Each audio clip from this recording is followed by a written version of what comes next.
Hi, welcome to SBR Videos. I'm Peter Loshak. We are reviewing the MLB card for Saturday, August 29th, right now with Joe Duffy from OffshoreInsiders.com. A lot of possible leans I think I'm going to be having here. Joe Duffy, how have things gone for you overall on the year in baseball at your site? It's been one hell of a year. I've been in the business about 28 years, and probably a top 10 season overall. Nice. Congratulations, Joe Duffy. Well, you've had a great read on Jeff Samardzija and his failures recently. He's gotten really pounded in 4 out of his last 5 starts. Here he's going to be at home against Seattle.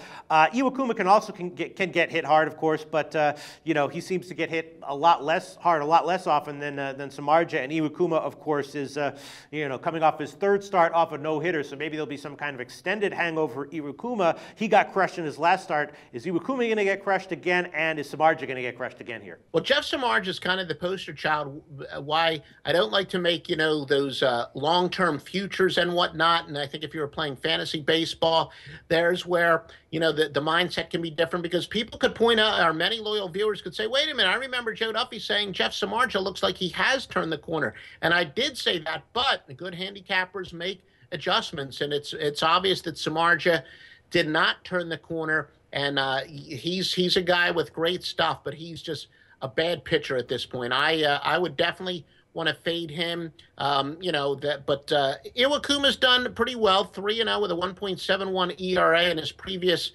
4 starts. So I would say Seattle's got the big advantage in pitching. So you expect Samardzija to get hit here again, and Iwakuma, you don't expect him to be a victim of no-hitter hangover in this one? Yeah, Samardzija's a guy who is, I think, lost it. Now, as far as the no-hitter hangover, maybe you can make a good argument for the over, but I do expect Samardzija to get lit. Okay, and then another no-hitter hangover possible handicapping scenario is Mike Fiers, right? Off a no-hitter, 134 pitches. This is his first start off the no-hitter. Do we fade him here at Minnesota? Mike Pelfrey, not a name you associate with awesomeness necessarily on the mound, but he's been great at home this year. He has stark home road splits that favor him at home, and actually in 7 out of his 11 home starts this year, he's given up 1 or 0 earned runs. 7 out of his 11 home starts, he's given up 1 or fewer earned runs. So, that's certainly very promising for Pelfrey.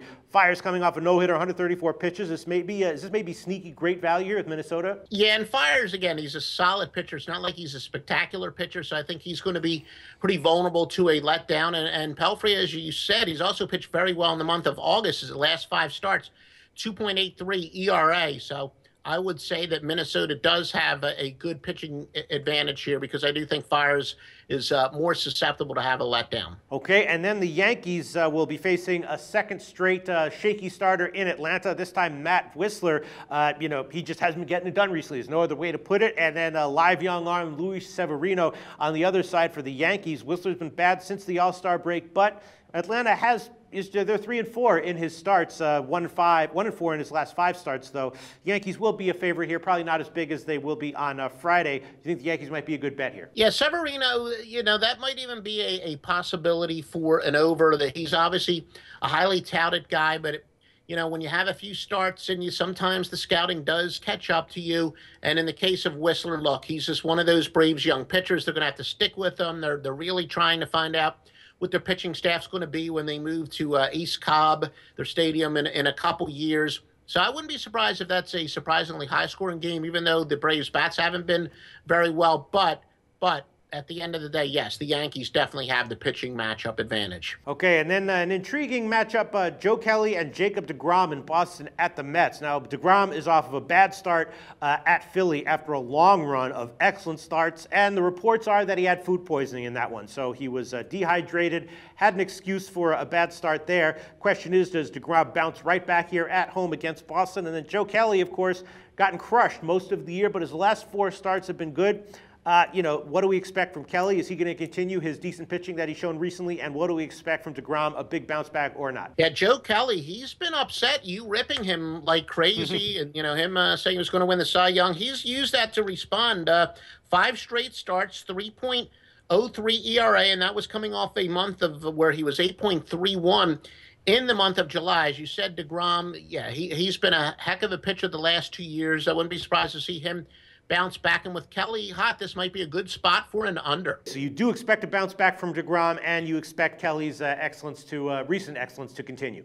You got it, correct. Okay, and then Buck Farmer and Drew Hutchison face off in Detroit at Toronto, and we know what Toronto's lineup can do to subpar pitchers. They tend to crush lefties a little bit more than righties like Farmer, but still, looking at Farmer's overall record, looking at Toronto's lineup, that's a scary proposition. And we know that Drew Hutchison, he returns to the rotation, and he has great home road splits in favor of the home, and not really lights out, but probably good enough to not get crushed at home, and eventually Toronto's going to get to Farmer, right? You are correct. Farmer's one of these guys, might be better on the first 5.5 inning line, but he's somebody who's not going to give you 7-8 innings. He did that last game. He pitched well. He had a no-hit bid in the 5th inning, and then wound up just kind of hitting the wall and gets slapped around. So Toronto does definitely have the edge here, and because of the way Farmer's been pitching, those people who bet those live lines, maybe they want to wait to see if Detroit gets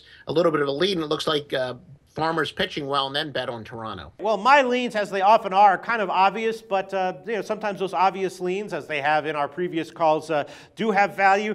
I'm leaning Minnesota to fade Mike Fiers, leaning over in Seattle and the White Sox, definitely leaning Toronto against Buck Farmer, leaning Yankees, even though they'll be a pretty decent-sized road favorite. And as far as Boston Mets, I'm going to hold off on a lean for that for now. But that's 4 solid leans that I've got for Saturday, August 29th. What else would you like to bring up, Joe? Well, Jake Odorizzi's pitched very well at home, 2.20 ERA in that horrible Tropicana field, the worst field in Major League Baseball.